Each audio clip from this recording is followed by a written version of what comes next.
যে সমস্ত ফরজ রয়েছে, যদি কোনো একটি ফরজ বাদ যায়, সেই ফরজগুলোর কোনোটা বাদ গেলে কি নামাজের ক্ষতি হবে নাকি শুধু গুনাহ হবে আর কি?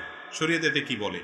নামাজের যে ফরজগুলো আছে, কোনো একটা ফরজ যদি বাদ যায় তাহলে কি দিতে হবে? সেজদা সাহু দিলে নামাজ হবে না? মাশাআল্লাহ, আপনারা তো অনেক মাসালা জানেন।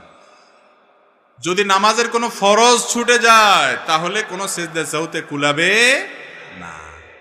ওযু ছুটে গেল নামাজের মধ্যে, শেষে সেজদা সাহু দিয়ে দিলেন, কাজ হবে? আবার পড়তে হবে নামাজ, তারপরে আর পড়া যাবে, যাই ওযু করে এসে নামাজ পড়তে হবে। অর্থাৎ কোনো ফরজ ছুটে গেলে ওইটা হবে না, ওইটা পুনরায় আবার আদায় করতে হবে। আর যদি ওয়াজিব ছুটে যায় তাহলে সিজদা সাহু দিলে আদায় হবে। আর সুন্নত ছুটে গেলে কিছুই করা লাগবে না। নামাজের মধ্যে মোট 3 ধরনের ভুল হয়। কয় ধরনের ভুল হয়?